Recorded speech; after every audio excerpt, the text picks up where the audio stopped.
Hello my dear friends, good evening to all of you. कैसे हो आप लोग? आई होप, मैं आशा करता हूँ कि आप लोग बहुत अच्छे होंगे। जैसे कि आप लोग देखा होगा, थंबनेल से देख के ही पता चल गया होगा कि आज की क्लास कितना इम्पोर्टेंस रखेगी सब बच्चों के लिए, चाहे वह किसी भी एग्जाम का तैयारी कर रहे होंगे, किसी भी गवर्नमेंट एग्जाम का प्रिपरेशन कर रहे होंगे। यहाँ से क्वेश्चन बनती है, बनेगी, हमेशा पूछा जाता है, तो इसको चूक मत करना। या किसी भी भाई बहन, अगर आपका कोई भी भाई बहन या जो गवर्नमेंट एग्जाम का या किसी भी एग्जाम का अगर प्रिपरेशन कर रहे हैं, तो उनके लिए यह क्लास अति महत्वपूर्ण रखेगी। तो हम आपसे यह रिक्वेस्ट करता हूं कि इस लिंक को आप तो देखो ही और सभी के साथ शेयर कर दीजिए, क्योंकि आपके चलते, ना जाने आपके चलते किसी का जिंदगी ने एक प्रश्न अगर सोल्व हो जाए किसी एग्जाम में आपके भरोसे, तो आप कितना भाग्यवान हो गए, कितना भाग्यवान हो गए यह कोई नहीं बता सकता। बच्चा के पास सबसे बड़ी तकलीफ है क्या चीज कि हम नहीं पढ़ सकते सर, हम एग्जाम की प्रिपरेशन नहीं कर सकते, क्योंकि हमारे पास उतना सुविधा है ही नहीं। तो एक कोटेशन आप जिंदगी भर के लिए याद रखना और इस कोटेशन को अपने दिमाग दिल में बसा लेना कि अगर बचपना गरीबी में गुजरी हो, अगर आपकी बचपना गरीबी में गुजर रही हो, कोई बुरी बात नहीं है, लेकिन अपने माँ बाप की जिंदगी एक बुढ़ापे में नहीं गुजरनी चाहिए। इसके लिए आपको जमकर पसीना बहाना होगा, जितना पसीना बहा सको बहा दो, क्योंकि कोई भी बच्चा माँ के गर्भ से इतना लकीर लेके पैदा नहीं होता। वो इस धरती पर वो अपनी मेहनत कितना करता है, उसके अनुसार यह लकीर बनती है। तो इस लकीर में लिख दो, इस हाथ में लिख दो कि मैं यह पा के रहूंगा, मैं यह हासिल करके रहूंगा और तभी दम तोड़ूंगा।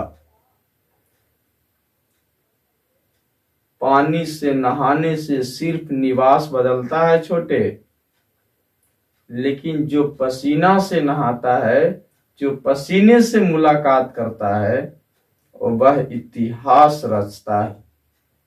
तो आप उसमें से एक हो। मांझी जब पहाड़ के तोड़ के रास्ता बना सकता है, तो हम इसको क्यों नहीं अचीव कर सकते? ये मुमकिन है क्या? पहाड़ से भी मुमकिन है? बिल्कुल नहीं है। तो आज से तैयार हो जाओ और अभी से तैयार हो जाओ और कसम खा लो कि मैं अपने माँ बाप की आंचल को एकदम खुशियां से भर दूंगा और वह माँ, वह मेरे बाप किसी दूसरे के सामने हमेशा गर्व से बोले, वह मेरा बेटा है, वह मेरा बेटा है, वही बेटा मेरा गर्भ से पैदा हुआ है। तो आपकी क्लास को ज्यादा विलंब न करते हुए अभी शुरुआत कर रहे हैं। आप एक एक पॉइंट को समझने की कोशिश करना, मैं आराम आराम से समझाऊंगा। अगर जहां पर भी कहीं पर दिक्कत हो तो आप तुरंत कमेंट करके बताना कि सर हमें ये समझाइए, क्योंकि यह टॉपिक आपके लिए बहुत महत्वपूर्ण रखेगा छोटे। तो आप कमेंट करके जरूर बताइएगा और लाइक सब्सक्राइब बीच बीच में करते रहिएगा और सभी दोस्त के साथ शेयर भी करते रहिएगा। लाइट, अगर तुम इतना ही सोचो कि इस धरती पर अगर प्रकाश नहीं होती तो यह धरती कैसा होता? अपने आप एज्यूम करो कि अगर इस धरती पर प्रकाश नहीं होती तो यह धरती कैसा होता? कैसा होता? न तो हम किसी को पहचान पाते, न ही किसी को देख पाते, पूरा अंधेरा होता। भयंकर अंधेरा होता। यानी लाइट हमारे लिए कितना इंपॉर्टेंस रखता है दैनिक जीवन में, उतना ही इंपॉर्टेंस रखता है किसी भी एग्जाम के लिए। लाइट के बारे में क्या क्या पढ़ना है, एक एक टॉपिक को आप देख लीजिए मेरे साथ। सबसे पहला नंबर टॉपिक है कि आखिर लाइट होता है क्या, पहला नंबर। दूसरा नंबर है कि सोर्स ऑफ लाइट। फिर उसके बाद linear propagation of light, behaviour of light, reflection of light, regular and diffuse reflection, reflection from plane mirror, image formation by spherical mirror, refraction of light, spherical lens, image formation by spherical lens, total internal reflection, dispersion of white light by a glass prism, human eye, defects of vision, reflection in nature, scattering of light. इतना topic हमको इस chapter में पढ़ना है, प्रकाश में पढ़ना है। एक एक चैप्टर के बारे में देखूंगा और इस लाइट को हम अपने दैनिक जीवन में कैसे इस्तेमाल करते हैं इसके बारे में भी देखूंगा। हम इसको एकदम दैनिक जीवन से रिलेट करके बताने की कोशिश करूंगा और आप इसको समझने की कोशिश करना, क्योंकि प्रश्न कहीं से भी बन सकती है। इसका कोई लिमिटेशन ना तो मेरे पास है और ना आपके पास है।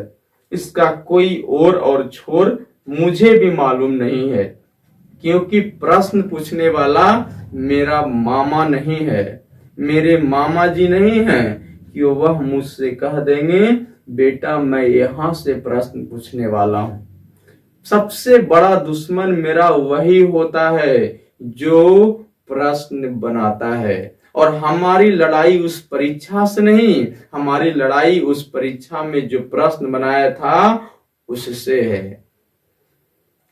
तो आज के बाद यह मन में भी बसा लेना कि हमारी लड़ाई किसी और से नहीं, हमारी लड़ाई उस परीक्षा में बनाने वाले प्रश्न से है, कि जो इंसान से हम लड़ना नहीं चाहते हैं उससे आज लड़ना सीखेंगे। और जितना लकीर भगवान के भरोसे कभी मत बैठना कि किस्मत के भरोसे जितना दिया है मैं उतना ही पा सकता हूं। तुम और भी पा सकते हो, संघर्ष करोगे तब। बिना संघर्ष के सिर्फ भगवान के भरोसे बैठ सकते हो। तो आप संघर्ष करो और अपनी विवेक पर, अपनी बुद्धि पर भरोसा करो। किसी पर भरोसा करने की कोई जरूरत नहीं। अगर कहीं पर भी तकलीफ होता है तो वीडियो तो आपके रिकॉर्डेड फॉर्म में अवेलेबल है आपके यूट्यूब पर, कभी भी देख सकते हो। लेकिन अगर कभी भी दिक्कत होता है तो टेलीग्राम चैनल है आपका अध्ययन चिल्ड्रन एकेडमी, वहां पर से आप ले सकते हो। व्हाट्सएप पर आपको बना हुआ है ग्रुप अध्ययन चिल्ड्रन एकेडमी से, आप वहां से संपर्क कर सकते हो। नहीं तो कमेंट करके बताना, वहां से संपर्क कर सकते हो। मैं उसको दूर करने की जरूर कोशिश करूंगा। मैं इसीलिए यहाँ पर तैयार हूं। किसी भी स्थिति हो मेरे साथ, कोई भी परिस्थितियां हो मेरे साथ, मुझे यहाँ आने से कोई नहीं रोक सकता, क्योंकि मेरा सैनिक एक नहीं बहुत सारा है, और हम उसके पीछे नहीं, हम उसके आगे हैं, और हमारे को साथ देने वाला बहुत कुछ है जो आप लोग हैं। आप लोग हमको यह प्रेरित कर देते हो कि सर आओ, मैं खड़ा हो जाता। मैं किसी का नहीं सुनता, लेकिन बच्चा का हमेशा सुनता हूं, चाहे वो किसी भी सब्जेक्ट से रिलेटेड प्रश्न हो। मैं उसको ऐसा समझाने की कोशिश करता हूं कि बच्चा को आज के बाद वो तकलीफ ना रहे। तो इतना टॉपिक के बारे में पढ़ना है। लाइट क्या होता है, source of light, linear propagation of light, behaviour of light, reflection of light, regular and diffuse reflection, reflection from plane mirror, image formation by spherical mirror, refraction of light, फिर उसके बाद spherical lens, image formation by spherical lens, total internal reflection, dispersion of white light by a glass prism, human eye. इसमें क्या लगा हुआ है, ऐसे दो चार इसमें ऐसा टॉपिक है कि इससे परीक्षा वाला को पता ना क्यों प्रेम हो गया है कि इससे बगैर इसको से क्वेश्चन वो पूछ ले बगैर वो चैन से सोता ही नहीं है। इस टॉपिक इस चैप्टर में से बिना प्रश्न ना पूछे ये कभी हो ही नहीं सकता। ह्यूमन आई या फिर defects of vision, reflection in nature, scattering of light, ये तो पूरा टॉपिक है आपका। एक एक के बारे में हम अभी चर्चा करने वाले हैं। आप इसको पहले नोट कर लेना, अपनी कॉपी पर लिख लेना, अच्छी ढंग से लिख लेना। आप स्क्रीनशॉट ले लो और इसके बाद नोट कर लीजिएगा।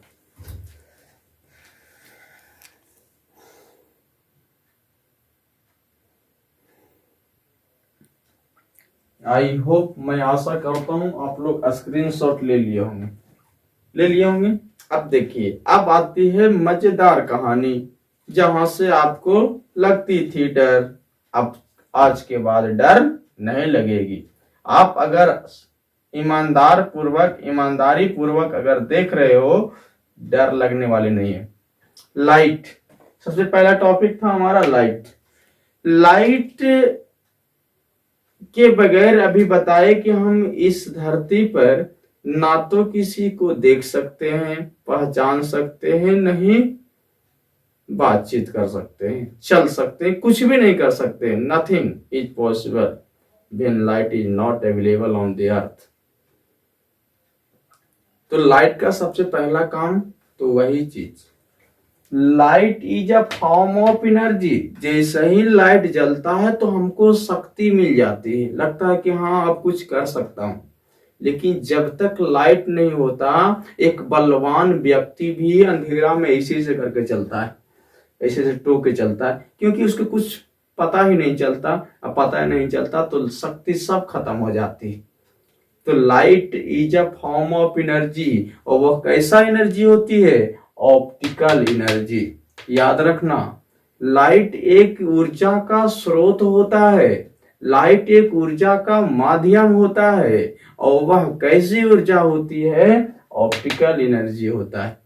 which helps us in seeing object by its presence। इसकी उपस्थिति में मैं किसी भी वस्तु को आसानी से देख सकता हूं। अगर लाइट ना हो तो मैं किसी भी वस्तु को देख नहीं सकता, और नहीं देख सकता, सब शक्ति पानी में मिल जाती है, शक्ति सब खत्म हो जाता है, सब ऊर्जा नष्ट हो जाता है, लगता है कि हमारे पास कुछ है ही नहीं। तो लाइट एक ऊर्जा का स्रोत होता है, लाइट एक प्रकार का ऊर्जा होता है, और वह कैसी एनर्जी होती है, ऑप्टिकल एनर्जी, जिसकी उपस्थिति में मैं किसी भी वस्तु को आसानी से देख सकता हूं। पहला क्वेश्चन याद रखना, पूछा जाएगा लाइट कैसी एनर्जी होती है, ऑप्टिकल एनर्जी। अगला नंबर, हर एक लाइन में प्रश्न है छोटे, हर एक लाइन में प्रश्न है। अगर तुम एक लाइन को भी मिस करते हो तो समझो कि लाखों की संख्या में खड़ा बच्चा के पीछे हो जाओगे आप। एक एक पॉइंट को आपको मेमोराइज करना है। दूसरी, light travels in a straight line with 3 × 10⁸ metre प्रति सेकंड इन वैक्यूम। निर्वात वैक्यूम का मतलब लाइट हमेशा एक सीधी रेखा में गमन करती है। आपसे पहला प्रश्न पूछा जाएगा, क्या अगर ये मान लिया जाए सीधा पाइप है, अगर यहां से लाइट जलाओगे तो लाइट आसानी से बाहर चलाएगी, लेकिन यही पाइप अगर बेंड किया हुआ है, मुड़ा हुआ है, तो लाइट पास नहीं करेगी। तो लाइट हमेशा स्ट्रेट लाइन में गमन करती है। दूसरा प्रश्न, लाइट कैसी लाइन में ट्रेवल करता है? स्ट्रेट लाइन में ट्रेवल करता है, और इस लाइट का स्पीड 3 × 10⁸ मीटर प्रति सेकेंड होता है। इस क्वेश्चन बार बार पूछा गया है, इस क्वेश्चन से कभी मजाक मत करना।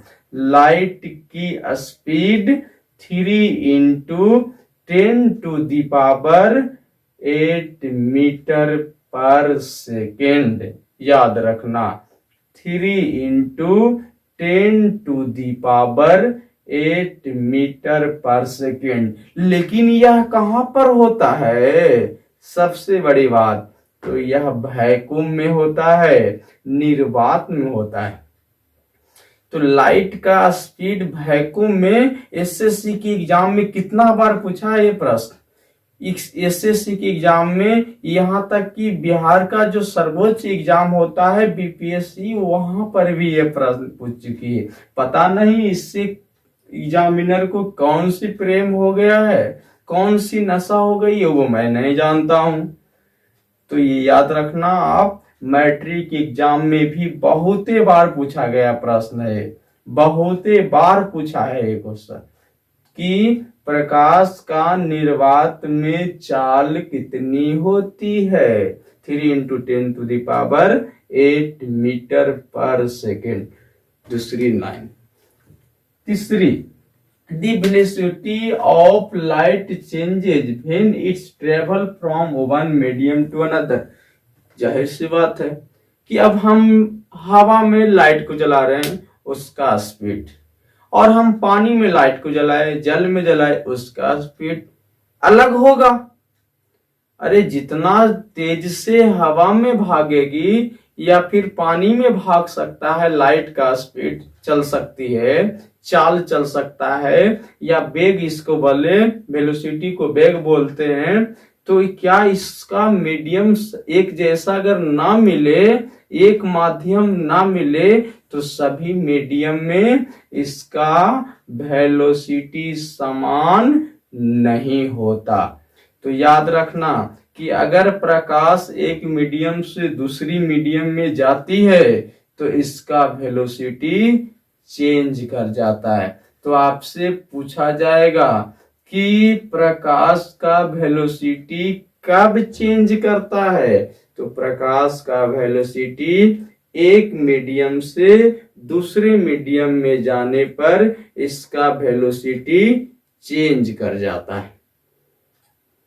दूसरी अगली पॉइंट देखो, light get reflected back from polish surface such as mirror, polished metal surface etcetera.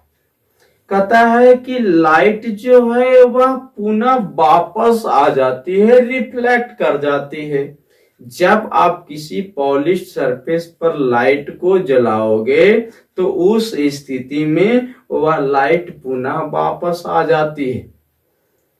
जैसे कि आप ग्लास मिरर पर जला के देखिएगा, टेस्ट कर लीजिएगा, वह लाइट पुनः रिफ्लेक्ट कर देती। या कोई भी मेटल का अगर उसका एक सरफेस अगर पॉलिश्ड किया हुआ है तो आप उस पे जला के देखना, लाइट पुनः वापस आ जाती। एक प्रश्न यहाँ पर आ रहा है मेरे दिमाग में कि अगर हम किसी वस्तु को कैसे देख पाते हैं?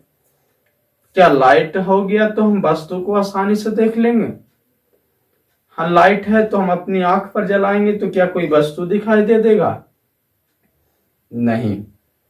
तो सबके पास एक क्षमता होती है रिफ्लेक्ट करने का, सब वस्तु के पास क्षमता होती है रिफ्लेक्ट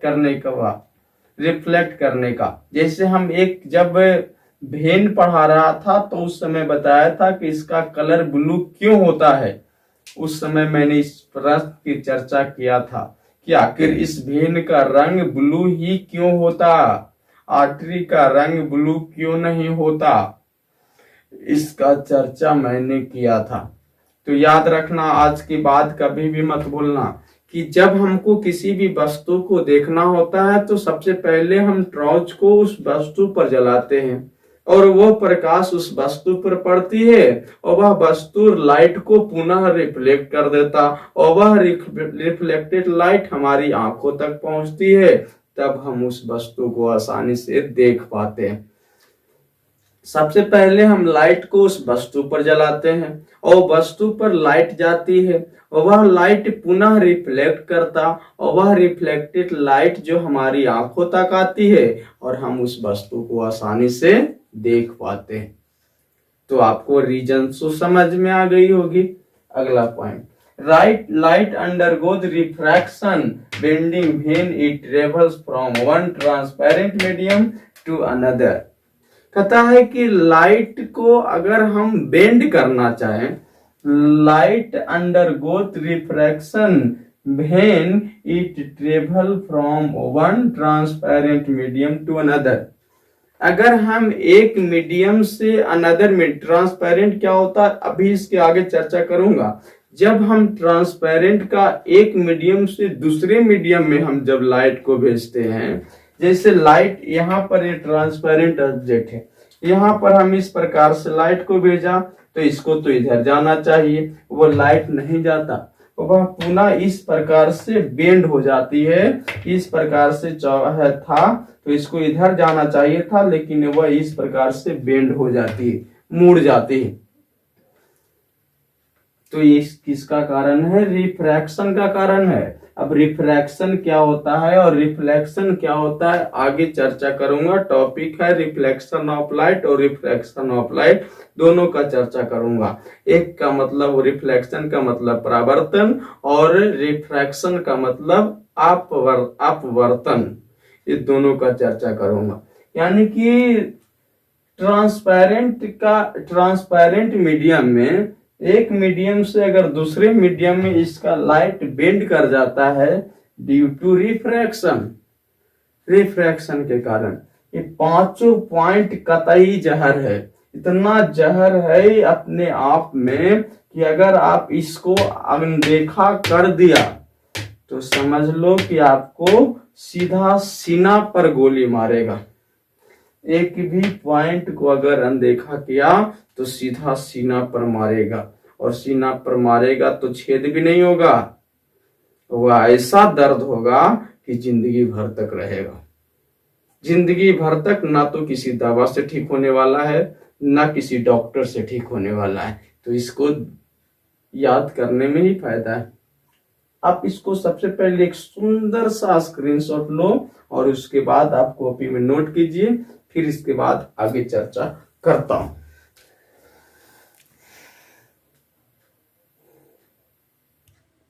आई होप, मैं आशा करता हूं कि आप लोग स्क्रीनशॉट ले लिए होंगे। वाह, इतनी अच्छी बात। समझ में आ रहा है एक एक पॉइंट? ठीक है, नहीं आएगा कमेंट करके बताना, बिल्कुल समझाऊंगा। चलिए अगला नंबर है जो और कतई जहर है। जितना आप इसकी बारे में शब्द कहो वो कम है, कम पड़ जाएगी, बिल्कुल कम पड़ जाएगा, बिल्कुल कम पड़ जाएगा। देखो, सोर्सेस ऑफ लाइट, लाइट का स्रोत क्या है इसके बारे में देखना है। तो एक होता है ल्यूमिनियस ऑब्जेक्ट और एक होता है non luminous object. Luminous object क्या होता है? जो लाइट को इमिट कर दे, मतलब कि वापस कर दे, गिव दे दे। जो लाइट को, वैसी वस्तु जो लाइट को इमिट कर दे, वैसे वस्तु को हम बोलते हैं क्या थी? Luminous object. लेकिन जो लाइट को इमिट नहीं करता है उसको नॉन ल्यूमिनियस ऑब्जेक्ट कहते हैं। क्या समझ में आया बात? नॉन ल्यूमिनियस ऑब्जेक्ट कहा जाता है। आप तो इस क्लास के देख ही लो, तब आपका 1 नंबर 2 नंबर फिक्स है, आएगा तो आएगा, चाहे स्टेटमेंट हो या कहीं से हो, आएगा तो आएगा, ये वादा के साथ बोल रहा हूं। 1 2 नंबर पक्का कर ही लेना इस चैप्टर से। 2 3 क्लास में हम इसको खत्म कर दूंगा और अच्छी तरीके से खत्म करूंगा, तो आप देख तो लो। तो ल्यूमिनियस नॉन ल्यूमिनियस, जो लाइट को इमिट करे ल्यूमिनियस कहलाता है, लाइट को जो इमिट नहीं करे वो नॉन ल्यूमिनियस कहलाता है। देख लो यहाँ पर, object which emit light are called luminous object, it may be natural और मैन मेड। कहता है कि जो प्रकाश को इमिट करती है, वापस भेज देती है, उसको तो हम बोलते हैं ल्यूमिनियस ऑब्जेक्ट। यह नेचुरल भी हो सकता है या मैनमेड भी हो सकता है, यह नेचुरल भी हो सकता है या मैनमेड भी हो सकता है। याद रखना, ये प्रकृति के द्वारा दी गई भी हो सकती है या तो किसी मानव ने भी निर्मित किया होगा इसे। The sun is a natural source of light। Examples आ गया, ये सन जो है नेचुरल सोर्स ऑफ लाइट, जो इमिट करता है, लाइट को इमिट करता है। लेकिन यही बात आया इलेक्ट्रिक बल्ब जो आपके घरों में जल रही है, या फिर आप मोबाइल लैंप लालटेन वगैरह जलाते हो, या फिर आपके पास कोई भी बल्ब या लैंप है, ये आपका तो मैनमेड सोर्स ऑफ लाइट है, लेकिन ये भी लाइट को इमिट करता है। इसको बोलते हैं ल्यूमिनियस ऑब्जेक्ट। तो यह चाहे तो नेचुरल हो सकता है या मैनमेड हो सकता है। याद रखना, या नेचुरल भी हो सकता है या मैनमेड भी हो सकता है, कुछ भी हो सकता है, कुछ भी संभव है। इसी से यही ऐसा क्वेश्चन को ही हम लोग बोलते हैं ना, जो शादी में कुंडली मिलाया जाता है ना, इसी से मिलाया जाता है। कि आप इतने अच्छे अच्छे प्रश्न के बारे में सोच रहे हो, तब 2 1 हो जाओगे।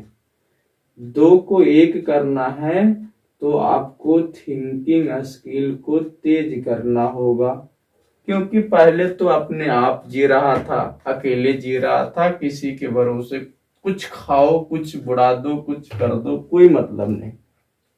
लेकिन अब तो आप खाओगे तो एक दूसरे के बारे में भी सोचोगे। पढ़ो, ऐसा सोच मत रखो, आप मेहनत करोगे सब कुछ संभव। वाह, तो ल्यूमिनियस समझ में आया होगा, आई होप, आशा करता हूं समझ में आ गई होगी। नॉन ल्यूमिनियस, नॉन ल्यूमिनियस जो होता है, the non luminous object do not emit lights. अभी बताया था कि इमिट, लाइट को इमिट करे ल्यूमिनियस ऑब्जेक्ट, लाइट को इमिट करे तो ल्यूमिनियस ऑब्जेक्ट, लेकिन लाइट को इमिट ना करे तो नॉन ल्यूमिनियस ऑब्जेक्ट कहलाता है।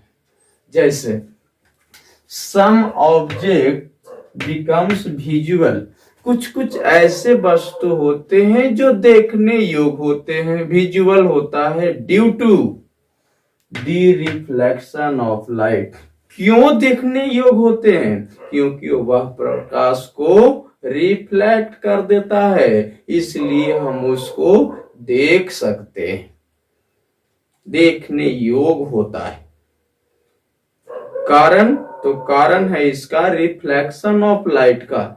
कुछ ऐसे वस्तु हैं हमारे ऊपर जिसको हम देख सकते हैं, क्योंकि जब उस पर लाइट फॉलिंग करता है तो वह लाइट को पुनः रिफ्लेक्ट कर देता है, इस वजह से हम उसको देख लेते हैं। हम अभी इस कॉन्सेप्ट को दिया था कि जब हम टॉर्च की लाइट को उस वस्तु पर जलाते हैं और वह वस्तु पुनः लाइट को रिफ्लेक्ट कर देता है और वह लाइट हमारी आंखों तक पहुंचती है, तब हम किसी वस्तु को देख पाते हैं, due to reflection of light.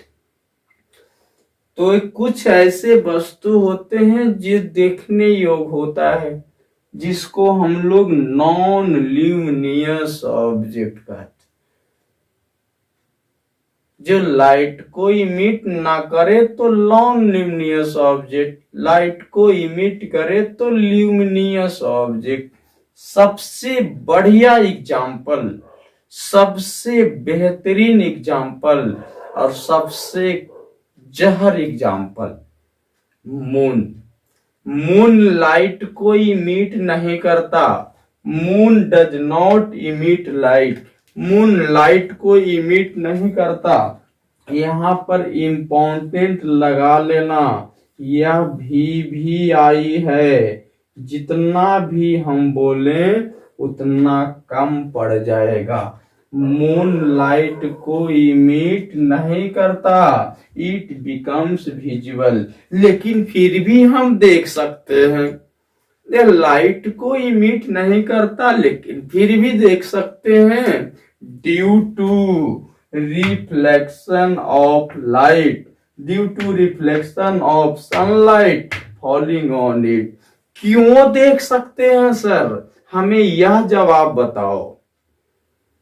तो अभी क्या कॉन्सेप्ट सिखाया था, रिफ्लेक्शन ऑफ लाइट का सिखाया था जी, आपने तो वही सिखाया था, तो समझ लो ना। जब सिखाया ही था तो सीख जाओ ना। सूर्य की प्रकाश, अगर यह सूर्य है और यहाँ पर चंद्रमा स्थित है, चंद्रमा, moon is nearest to the sun, but due to compare sun and moon, sun is farthest to the earth. पृथ्वी से सबसे दूर सूर्य है, लेकिन सबसे नजदीक में कौन है, तो मून है।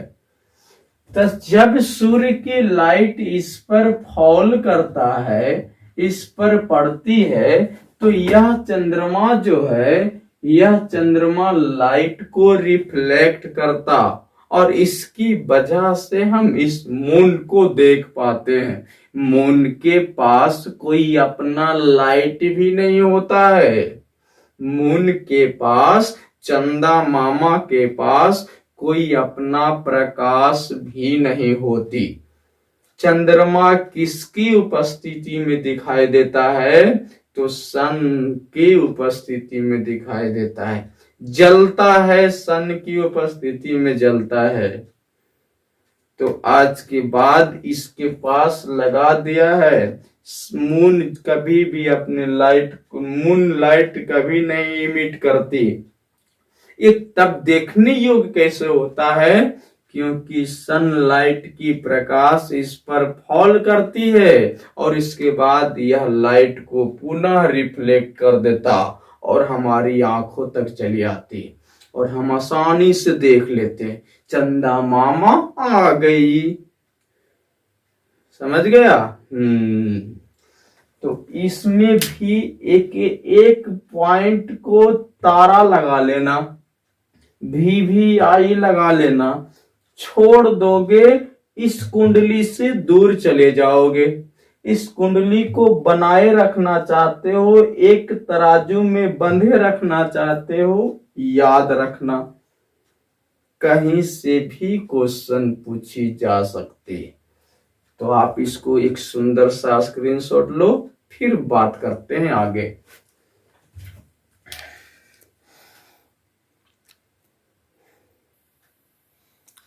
आई होप, मैं आशा करता हूं आप लोग स्क्रीनशॉट ले लिए होंगे। अब देखिए, अगला टॉपिक है जो इतना इम्पोर्टेंस यह भी रखता है अपने आप में, हर एक टॉपिक अपने आप में इम्पोर्टेंस रखता है। पता नहीं क्या है इसमें, या एग्जामिनर को क्या लगता है, मैं नहीं कह सकता, लेकिन आप अगर भूल कर दिए तो बहुत पछताओगे, इसलिए भूल मत करना। अगला टॉपिक है मीडियम ऑफ लाइट। देखो, मीडियम ऑफ लाइट के अनुसार ही हम प्रकाश को तीन ऑब्जेक्ट में डिवाइड कर देते हैं। इसको तीन ऑब्जेक्ट में डिवाइड करके हम पढ़ते हैं। एक होता है ट्रांसपेरेंट, एक होता है ट्रांसलूसेंट और एक होता है ऑब्क्यू। तीन ऑब्जेक्ट में इसको डिवाइड करके पढ़ते हैं। हम एक एक के बारे में अभी जानकारी लेंगे और आपको डायरेक्ट ऑप्शन देके वो पूछेगा, आप कोश एक प्रश्न ऑप्शन दे देगी, पूछेगा बताओ कौन सी ऑप्शन ट्रांसलूसेंट का है, ट्रांसपेरेंट है या ऑब्क्यू है। ये आपसे डायरेक्ट पूछेगा बाबू, इसलिए समझ लेना आज के बाद, कभी भी नहीं भूलोगे और क्वेश्चन आपको नहीं छूटेगी। ये दावा के साथ बोलता हूं कि substance through which light propagates or tend to propagates is called medium of light। कहता है कि वैसी सब्सटेंस जो उस लाइट को बेंड करने में, टेंड करने में या प्रोपागेट करता है, बाध्य करता है, वैसी लाइट को मीडियम ऑफ लाइट बोलते हैं। उस वैसे सब्सटेंस, वैसे वस्तु जो लाइट को यह बाध्य करता है कि तुम प्रकाश को वापस भेजो या नहीं भेजो, रख लो या भेज दो या आगे कर दो या पीछे रहने दो, बाध्य कर देता है, प्रोपागेट्स कर देता है, टेंड्स कर देता है, तो ऐसे लाइट को मीडियम ऑफ लाइट बोलते हैं। According to medium of lights objects divide into 3 parts. According to medium of lights object divide into 3 parts. हम मीडियम ऑफ लाइट के अनुसार हम इसको 3 भागों में विभक्त कर देते हैं, विभाजित कर देते हैं। पहला नंबर बताए ट्रांसपेरेंट ऑब्जेक्ट, दूसरा ट्रांसलूसेंट, और इसके बाद एक चर्चा करूंगा ऑब्क्यू ऑब्जेक्ट का। ट्रांसपेरेंट क्या होता है समझना, बहुत आराम से समझा रहा हूं और आराम से समझाऊंगा, एक प्रश्न भी हम छूटने नहीं दूंगा, यह मैं दावा करता हूं आपके साथ। Bodies that allow to light to pass through them, that is transmit light through them, are called transparent object और bodies। कहता है कि वैसी बॉडीज या वैसे ऑब्जेक्ट जो लाइट को बाध्य कर देता है आगे बढ़ने से, मतलब उस वस्तु से आगे निकलने से। जैसे आप मोबाइल में देखोगे क्या, एक व्हाइट कलर का कवर आता है, देखे हो, उसको बोलते हैं ट्रांसपेरेंट। ग्लास लगा दीजिए तो, कवर दीजिए तो, है आपके पास? मैं दुकान वाले से बोलता हूँ ट्रांसपेरेंट कवर है आपके पास? क्यों? क्योंकि मोबाइल का जो चमकीला रंग है वो उससे दिखाई दे, तो वो लाइट को बाध्य कर देता है बाहर निकलने से। वैसे ऑब्जेक्ट को हम लोग ट्रांसपेरेंट ऑब्जेक्ट या ट्रांसपेरेंट बॉडीज कहते हैं। जैसे हमारे पास ग्लास हो गया या वाटर हो गया या एयर हो गया। आप एयर में भी लाइट जलाओ, आराम से आसपास हो जाएगा, आर पार हो जाएगी। वाटर में जलाओ, अंदर तक पार कर जाएगी। ग्लास में जलाओ, आर पार कर जाएगा, आराम से आर पार कर जाएगा। यानी लाइट को वह पास होने से बाध्य कर देता है, प्रोपागेट्स कर देता है। That is called transparent object या ट्रांसपेरेंट बॉडीज। तो ग्लास आपसे पूछेगा कि कैसा बॉडीज है या ऑब्जेक्ट है, ट्रांसपेरेंट, या फिर वाटर पूछे या फिर एयर, और बहुत भी एग्जांपल है आपको दे देगा, आपसे पूछ सकती है तो बता देना। जिससे लाइट पास कर गई, जिस ऑब्जेक्ट से लाइट पास कर गई उसको हम ट्रांसपेरेंट बोलते हैं। ठीक है। Translucent bodies that can transmit only a part of light through them are called translucent। कहता है कि bodies that can transmit only a part of light through them are called translucent object। जैसे forecast, ground glass या फिर graced paper या फिर backs paper. कहता है कैसे कि वैसे वस्तु जो लाइट्स को बाद मतलब हल्के से पास कर दे, कुछ अपने पास रख ले, कुछ वापस भेज दे, मतलब पूरी उससे लाइट पास नहीं कर सकती। जैसे पेपर से आप देख लो, पेपर के पीछे आप लाइट जलाओगे तो हल्का हल्का पास करेगी, पूरा नहीं पास कर पाता। तो वैसे ऑब्जेक्ट को हम लोग क्या बोलते हैं? ट्रांसलूसेंट। यानी कि उसकी पार्ट से कुछ ही लाइट ट्रांसमिट करे, transmit only a part of light through them is called translucent object। Example है आपके साथ फोरकास्ट या ग्राउंड ग्लास हो गया, या ग्रेस्ड पेपर हो गया, या फिर हो गया पैराफिन वैक्स हो गया। ये सब आपका एग्जाम्पल है ट्रांसलूसेंट का। तो ट्रांसलूसेंट और ट्रांसपेरेंट समझ में आ गई। अब इसके बाद आपको समझना है ऑब्क्यू। इसके बाद क्लास को हम समाप्त करेंगे। तो याद रखना ये भी आपके लिए बहुत इंपॉर्टेंस रखता है। एग्जाम्पल्स पूछ देगी, एग्जाम्पल दे के पूछ देगा, या फिर दे देगा कहते कि कौन सी ऑब्जेक्ट, कौन सी ऑप्शन ट्रांसपेरेंट के संबंधित में गलत है। 3 को सही सही दे देगा ट्रांसपेरेंट का, 1 दे देगा गलत, 1 ट्रांसलूसेंट का दे देगा, आपको चुनना रहेगा। या पूछ देगा कि कौन सा ट्रांसलूसेंट के संबंधित ऑप्शन गलत है, 3 को दे देगा ट्रांसलूसेंट का, 1 दे देगा कोई और का, तो आपको इसे चुनना रहेगा। इसलिए कि एक पॉइंट को आपको समझना बहुत जरूरी है बाबू। एक पॉइंट को समझा करो। जहां दिक्कत होता है पूछ लो ना, हम है ना यहाँ पर, कमेंट करके बताइए, हम पक्का बताऊंगा, अगले क्लास में बताऊंगा। लेट हो तो हो, लेकिन बताऊंगा पक्का। तो इस चीज को आपको ध्यान रखना है। इसको आप स्क्रीनशॉट ले लीजिए और लिख लीजिए, फिर उसके बाद ऑब्क्यू ऑब्जेक्ट पर चर्चा करता हूं।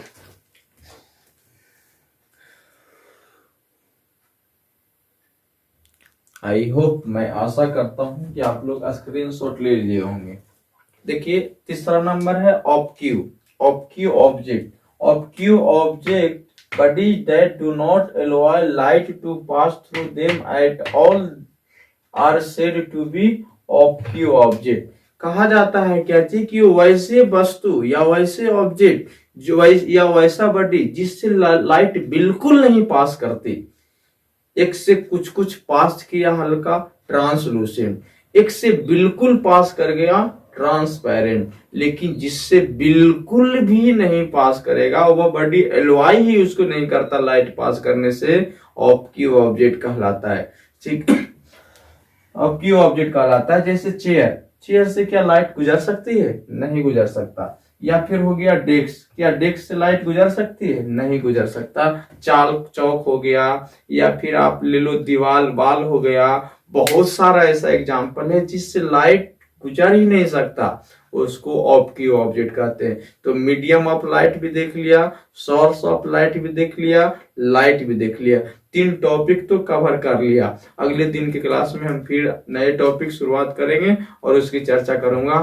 तब तक के लिए एक बार फिर से समझ लीजिए, मीडियम ऑफ लाइट क्या होता है, इसको 3 भाग में डिवाइड किया था। पहला था क्या चीज? ट्रांसपेरेंट, जिससे लाइट बिल्कुल पास कर जाती है। दूसरा था ट्रांसलूसेंट, जिससे हल्का हल्का लाइट पास करता है। और एक था ऑब्क्यू, जिससे बिल्कुल लाइट नहीं गुजरती है, उसको ऑब्क्यू बोलते हैं। एग्जाम्पल याद रखना, एग्जाम्पल आपसे पूछी जाएगी, एग्जाम्पल दे के पूछ लेगा आपसे, इस चीज को ध्यान देना। लेकिन आप जाते समय हम आपसे एक रिक्वेस्ट करते हैं, इस वीडियो को सभी के साथ शेयर कर देना। कोई भी बच्चा या कोई भी आपका मित्र या कोई भी आपकी बहन बच ना पाए इसको देखने से, नहीं तो उसका 1 नंबर मिस कर जाएगा। अगर कहीं पर भूल हो जाएगी, अगर आपके चलते अगर किसी का भविष्य बन जाता है बाबू, आपका जिंदगी ना भाग्यवान हो जाएगा। इस चीज को, या मेरे खातिर आपको अगर लगता है तो करिएगा, आप हम क्या कर सकते हैं। लेकिन सब्सक्राइब और लाइक करना नहीं भूलिएगा। इसी से मेरा मोटिवेशन है और मैं इसी के चलते आज यहाँ खड़ा हो पाता हूँ। वही बात के साथ मैं विदा लेता हूँ। If you want to shine like a sun then first burn you like a sun. अगर सूर्य की तरह तुम चमकना चाहते हो, खिलना चाहते हो, तो सबसे पहले सूर्य की तरह चलना होगा, तपना होगा। APJ Abdul Kalam, missile man of India, ये बात को कहे थे। ऐसा याद रखना आप लोग। फिर मिलते हैं, तब तक के लिए गुड बाय। इसको स्क्रीनशॉट ले लीजिए। Good bye, good night, all the best.